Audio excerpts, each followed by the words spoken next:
Welcome back to the Vibes by Alicia podcast, a lifestyle show that helps women 40 plus with lifestyle tips to enjoy their 40s to the max through education, conversations, and inspiring interviews. I designed this podcast for you all so that you are empowered to be so inspirational that other people crave your vibes. And today we are doing a travel episode, and I hope that you all enjoy this travel episode. It's a little bit of a different take on travel, a little bit of a different, I guess, way to present a few things to you all because Rusk, my husband, is here with me. Hello, thanks for having me back. And you know, when he's here, sometimes we don't do things the way we typically do. Yeah. We have to press stop and then record and stop and record. Yeah, I always have something to say during the introduction. I'm like, okay, it's time, we're starting, and you start asking me, what did we do Friday? Yeah. Okay, we're exhausted. I think today, Monday, is like a tiring day because it's been a long weekend for us. We do too much. I think that's our problem, is we book too many things, do too many things at one time. So today we're going to be talking about traveling, but we're also going to be talking to you all about the process for traveling and some of the things that we go through when we travel, and for sure the prep. But there's times when, you know, you prep and you do everything right and you prepare and you go and you look things up and you research, and then things don't always work out, right? But sometimes they do work out, and one of the ways that it did was was when we planned Rusk's 40th birthday. And you remember right. you planned it in September and your birthday's in May. Yes. So tell everyone how you started planning your own birthday. Well, your own 40th birthday. I was driving home from work and I got an email from a travel magazine that was promoting a dinner in China, 8 days for dinner on the Great Wall of China. And I read it like twice, and I stopped at the intersection. I said, this can't be possible. I thought it was a joke. And then I started reading some more, and I came home. I showed Alicia the magazine. I mean, I found, then actually, coincidentally, the magazine actually had come in the mail that day. I flipped to the page. I said, this is where I'm going for my 40th. Alicia thinks I'm, oh, yeah, right, whatever. We're not going to China. We're not having dinner on the Great Wall. Oh, I definitely didn't want to go to China. Well, she was, and I was surprised that she was questioning me because she knows when I put my mind to something, it's just, No, you're the most stubborn person I know. But it rolls into action. The positive side of being stubborn is that it actually rolls into action pretty quickly. I don't dither or think about it too much. It's if I'm have my mind made up, it's we're rolling with it. So I reached out to the travel company, and then, you know, before I think 2 days even went by, we had the whole thing booked. Yeah, no, it definitely. Yeah.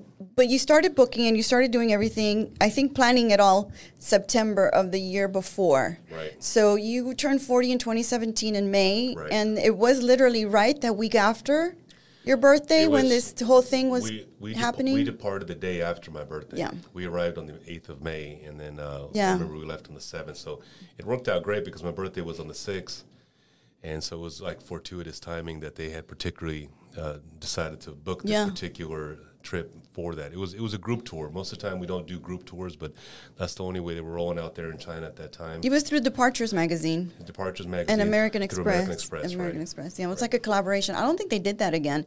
I think that was the only time they did it. They did it a couple more times. They had one did? in France, and then they also had one somewhere else. Oh. I think in South America, but I haven't seen them. I know, but so many people, like, when they're turning like a big number, like maybe like a benchmark number, they think maybe party or travel. We're always going to say travel. Like, go somewhere and plan it and plan ahead. So, you know, recently, Rusk and I put together a handbook, and it's called Crafting the Life You Wish to Live, the Traveler's Edition. And so it's a handbook that we have, and we wrote it together because so many people ask us questions about, like, how soon should you start planning? How far ahead should you start planning? And for us, it's usually about 6 weeks.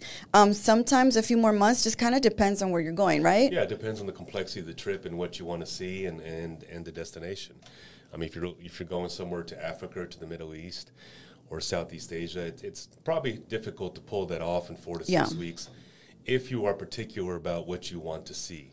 Mm-hmm. If you're just kind of one of those free-spirited kind of travelers, you just show up and figure things out when you get there. Of course, you can do that and just fly the next weekend. But if there's sites you want to see, if there's food you want to try, if there's history or tours that you want to visit, or particular hotels you want to stay at. Yeah. That's definitely weeks.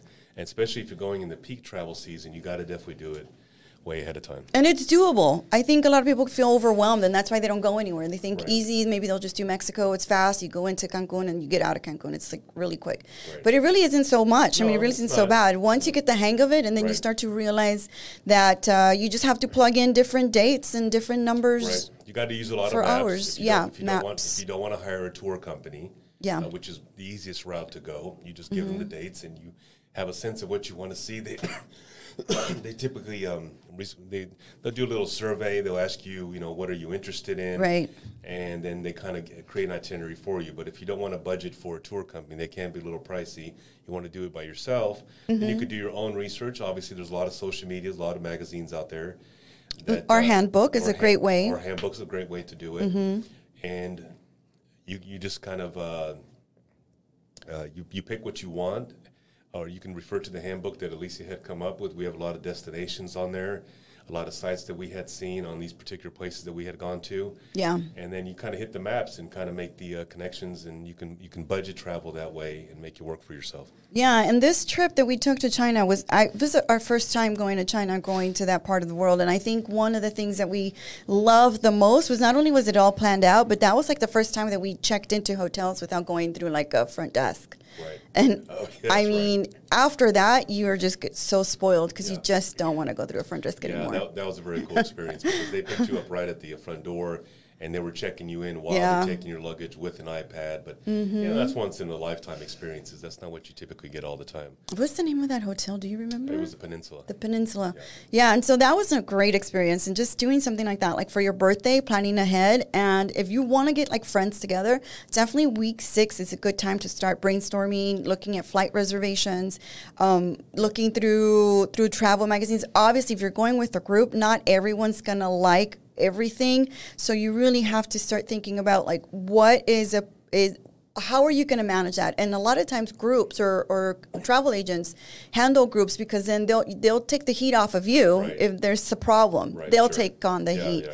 But so week 6 definitely is a great time to start thinking about it. I like to go into like different travel Instagram accounts because that way I get ideas of hotels and places. Like Rusk will say, like last year we wanted to go to Cartagena, and Rusk was like, what hotel do you think we should go? And so the first thing I did was go through the travel Instagram accounts, and most of the time I'll just do like a hashtag Cartagena, or I'll do in there, and then different hotels start to pop up. And then the kinds of places that we like, I'll start to tap into those, and then I'll look a little bit more, and then I'll give Russ the website, and then Russ looks inside and looks at everything, like the details, the size of the rooms, that kind of thing. The logistics. Proximities to airports, to nightlife, like how close they are to clubs or to restaurants. We try to make the trip very efficient. Yeah. We're not wasting. There's not a lot of dead time, going back in negative directions. We try to make it where it kind of makes sense. So we get to see as much as we possibly can. Particularly the farther you go. Yeah. Obviously, it's more difficult to come back. Jet lag is a huge issue. The times of the hour, the shifts in the hours and all that. But so you try to make it as efficient as possible and see as much as possible, but do it efficiently. That's right. So United Vacations is another place we like to go to when we're researching places to try. A lot of times people want to do like the hotel and the airfare together, and United Vacations is always a great place to go for that. And then I have 4 or 5 other brainstorming resources where you can also go into my handbook and look at that. We love to talk about the best times for flying, so we do have that. Yep. The best days for that, Tuesdays and Saturdays are usually the best. Right. Tuesday, Saturday is usually the best. Obviously, leaving early in the morning is always a good time. Less chances of delays in flights. Yeah. And a lot of resources in the book in reference to what we use for information of where to get. Mm-hmm. We do have a few of those, and I'm also linking the Instagram accounts that I follow that have some of the best ideas for places to visit and places to go to. You'll find information on passports. There's also information on global entry, how to get it. It's really helpful, particularly when you come back into the United States. You don't have to wait in line. You're kind of in and out. it's worth the $100 investment. It's good for 5 years. Yeah. For sure. And so not only do you want to plan ahead, because it is important that you plan ahead, that way you know that if you really want like a certain hotel or you want to book, you know, a restaurant that you really want to try, a lot of those, you know, you have to book them like at a certain date, maybe 30 days before you travel. So those tips are also in the handbook so that you know what you need to do before you head out, like what kinds of things to consider before you go somewhere. Some people like staying at resorts. Some people like doing boutique hotels. Rusk and I really do enjoy boutique hotels just because they're smaller and they're just much more personal. They're more personal. Yeah. And they tend to be, you know, more helpful in getting you around, finding resources, finding restaurants while you're there, or just kind of off the cuff, kind of being off the beaten path places to visit. And they're at all different price levels, right? I mean, some are absolutely. higher, some are lower. It just depends on what you're willing, what your budget is, basically. What your budget is, Yep. Airbnb, some people like doing that. We had a bad experience with Airbnb when we went to Portugal. Yeah. Well, we're just not hardwired for Airbnb, and then there's no right or wrong with Airbnb. Some people like them, some people live by them. They prefer the peace of, you know, staying at somebody else's property and not having to do with any of the commotion that comes with a, you know, hotel. There's no right or wrong. It's just not for us. Yeah, I don't think we planned ahead very well. I think we found some houses that were just. They were not situated correctly. They were not in good places. We had my parents with us, so there was a lot of walking for them that wasn't good. I mean, it was. Well, we should have planned that ahead. Well, and the problem sometimes when you travel with people is if you have different income, different budgets. Yeah. So you're trying to make it work because you want to stay together, but not everybody can afford the same thing. And so I think with your parents and then. You know, we decided to kind of cut down a little bit, do the Airbnb, make it affordable. That way, kind of spread the cost. But the problem, one of the issues with an Airbnb is that it's not very well regulated. Like, for example, in the hospitality industry, right? Sure, the hotels will take these pictures with these great cameras and make it look like it's better than it actually is. But the Airbnbs, in my experience, more often than not, they were kind of misrepresented. They were very much misrepresented. We had rented one in Lisbon, and I remember he said it was a short walk from the street, but he didn't tell you it was a short walk up the stairs from the street. Yeah. And so we're carrying this luggage after traveling for 9 days in Portugal and in northwestern Spain, and it's like it was at least a good 10-minute walk up the stairs. It was pathetic. It was at least 10 minutes. Right. So, you know, you got to really do your research, ask them really good questions. That was a mistake. Look at the reviews. Look at the reviews, right? Yeah. And make sure that you're not ending up in having to do something very inconvenient and kind of ruins the trip for you. It does, yeah. I mean, it worked out. Reviews are huge. Reviews are huge. Yeah, definitely read those and go through them and go through TripAdvisor. Like that's another place where we like to go and see what people are saying. Yeah. TripAdvisor is really good for like tours. And also for the hotels, obviously Airbnb. And then the recommendations for activities. They also give you some really good recommendations. I don't necessarily go there for restaurants and nightlife. Like I'm not TripAdvisor isn't a really good place for that. No. Instagram's a lot better for that. Instagram definitely is a lot better. So those are places, and that's also part of our handbook. And we are including a few more options on there if you're looking to do, more of like a rental or do something more like a resort. That it just depends on where you're heading out. But planning is so important, guys, because you know what? If you don't plan ahead, you may not get to enjoy it as much as you could, you know? So definitely the minute you know you want to go somewhere, get on our handbook and start looking at the different things. And I'd just like to add that, you know, a lot of the time we talk to friends or family or people that we just kind of meet at networking events, and they're always kind of amazed how you can go to these places because they always think that they're dangerous. Yeah. And we've traveled to the Middle East, to Africa, North and South, to Asia. I've been to the Middle East several times. I hate to say this, but I always find Texas to be the most dangerous place there is. Right. Everyone out here has a handgun, and you upset the guy down the street, and then he follows you. Never felt unsafe anywhere. South America, Central America, and Mexico. Sure, maybe it's just pure luck, but that's the good thing sometimes about hiring a tour guide is they kind of keep you, away from, certain areas you're not supposed to go to because they can kind of. And that's probably one of the reasons why we've never really got into trouble. But it's just the mentality of people around the world is really not to harm you. It's really mostly government intervention. It's mostly stuff that comes from the government that on a mass scale, but it's never like an individual kind of deal. I mean, the worst thing that I've ever seen traveling was actually in Russia, in Moscow, and St. Petersburg at the museum. It was a pickpocket. Yeah.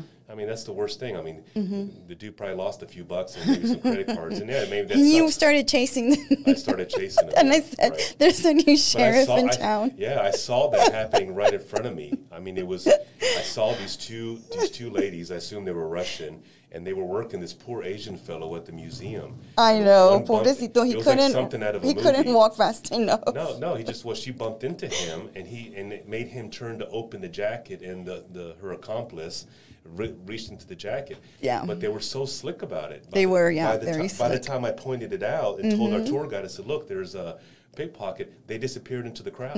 They wait until these huge crowds move into the room, and that's how they just vanished. But that was the worst thing that we've ever seen. I know. We really haven't encountered anything that's been like, yeah. Like, you feel very dangerous. Like, we took a train ride for an hour and a half in Japan. Yeah. We had a whole day of nothing. We didn't have anything planned. We'd like to have a day or two, maybe, when we don't plan anything out, just for spontaneity. And that day I just realized, hey, we have like a full day, let's go somewhere.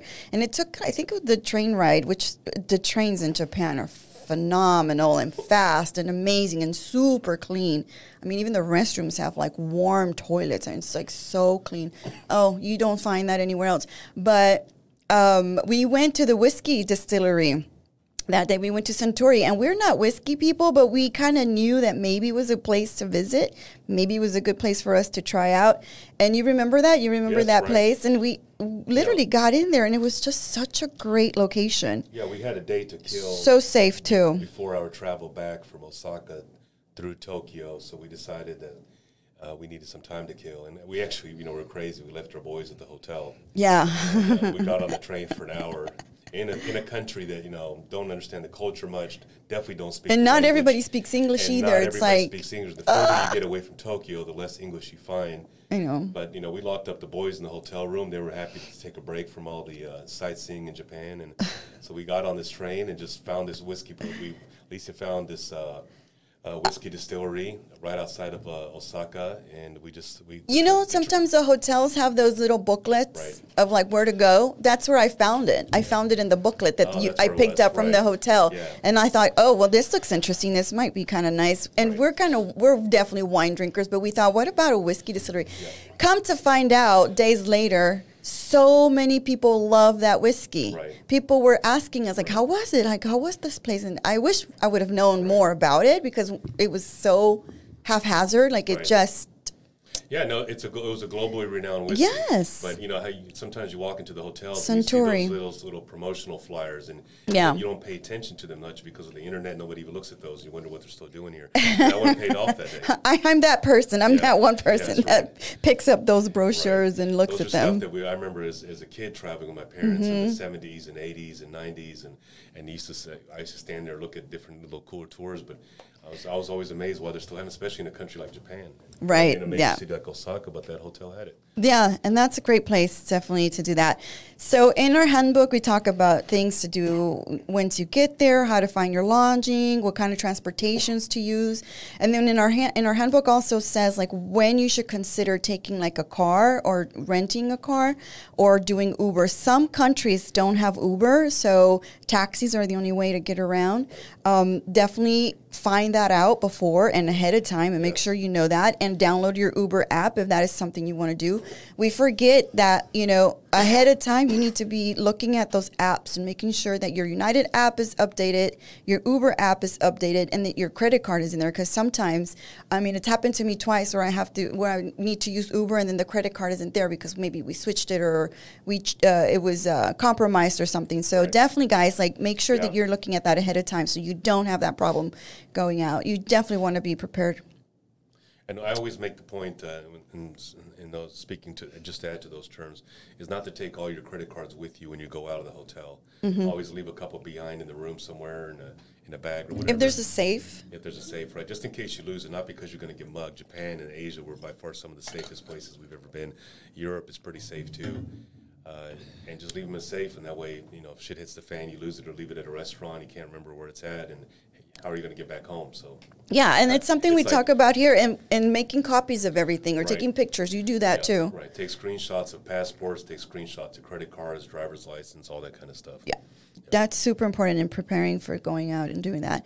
We also have a section on your personal essentials. You know, you want to take care of that, especially if you take some medicines, and how far in advance you should get your refills. Yep. I always have to get a refill for my nausea medicine because I do get nauseous when we do car rides through mountains or we do boat rides. So that's something I definitely have to always, contact my doctor ahead of time and make sure that I've got that.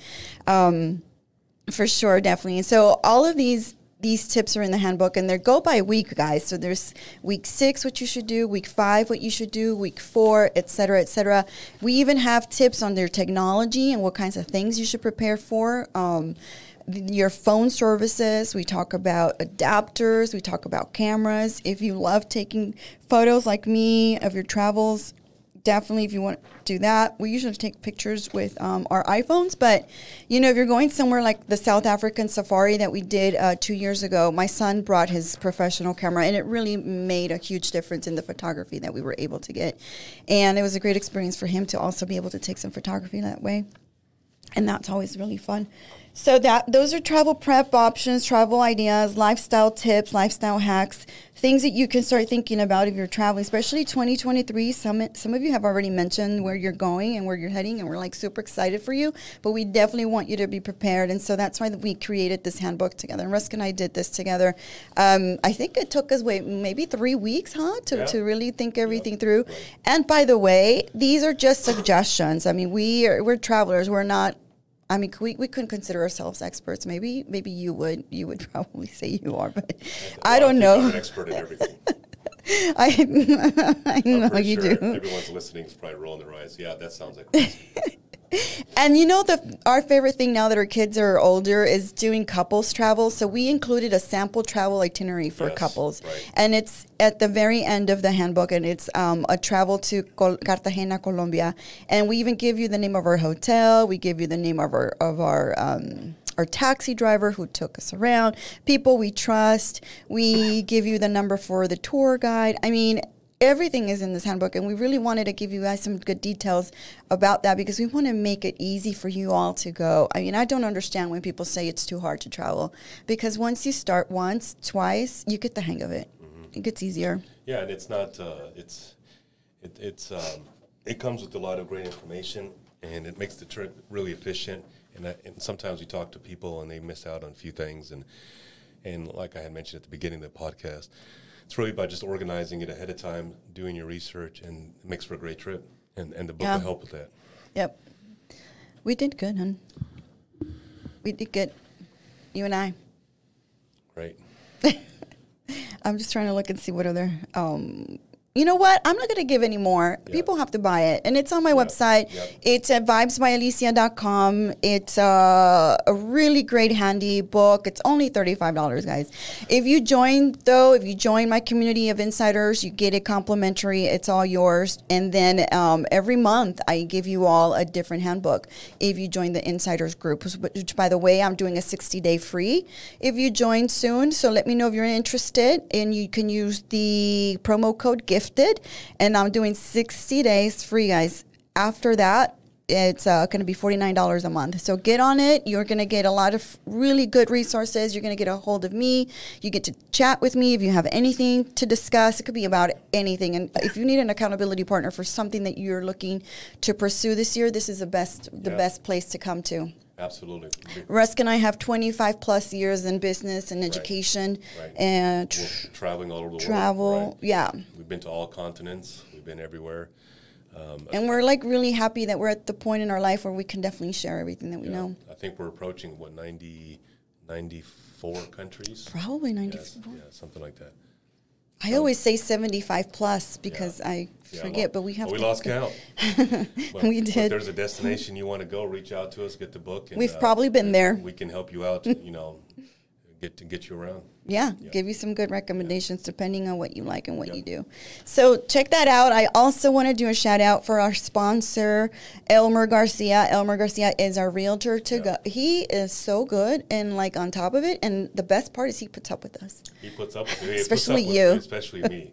You're a lot easier to deal with than I am. I really make Elmer work for his money. Poor guy.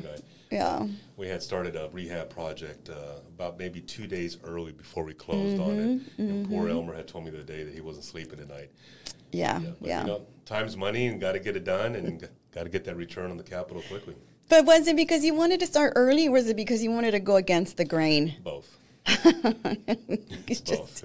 Because I could say to you, honey, don't start. But you're not going to listen. No. You're going to do what you want to do. I want to do what I want to do. Yeah, I know. It worked out, though. We got it jump-started You out. did. We're at least a week ahead of time now. Yeah, and you know what? On Wednesday, we're recording a real estate episode with Elmer. Right. So definitely look out for that one because that one's going to be about our adventures in selling and buying real estate. And guys, we have some really funny, crappy, silly, interesting stories. Yes. Some of them are kind of cray. Yeah, Elmer's a funny guy. He's real punctual. He's a real good realtor. Gives you a good, honest opinion.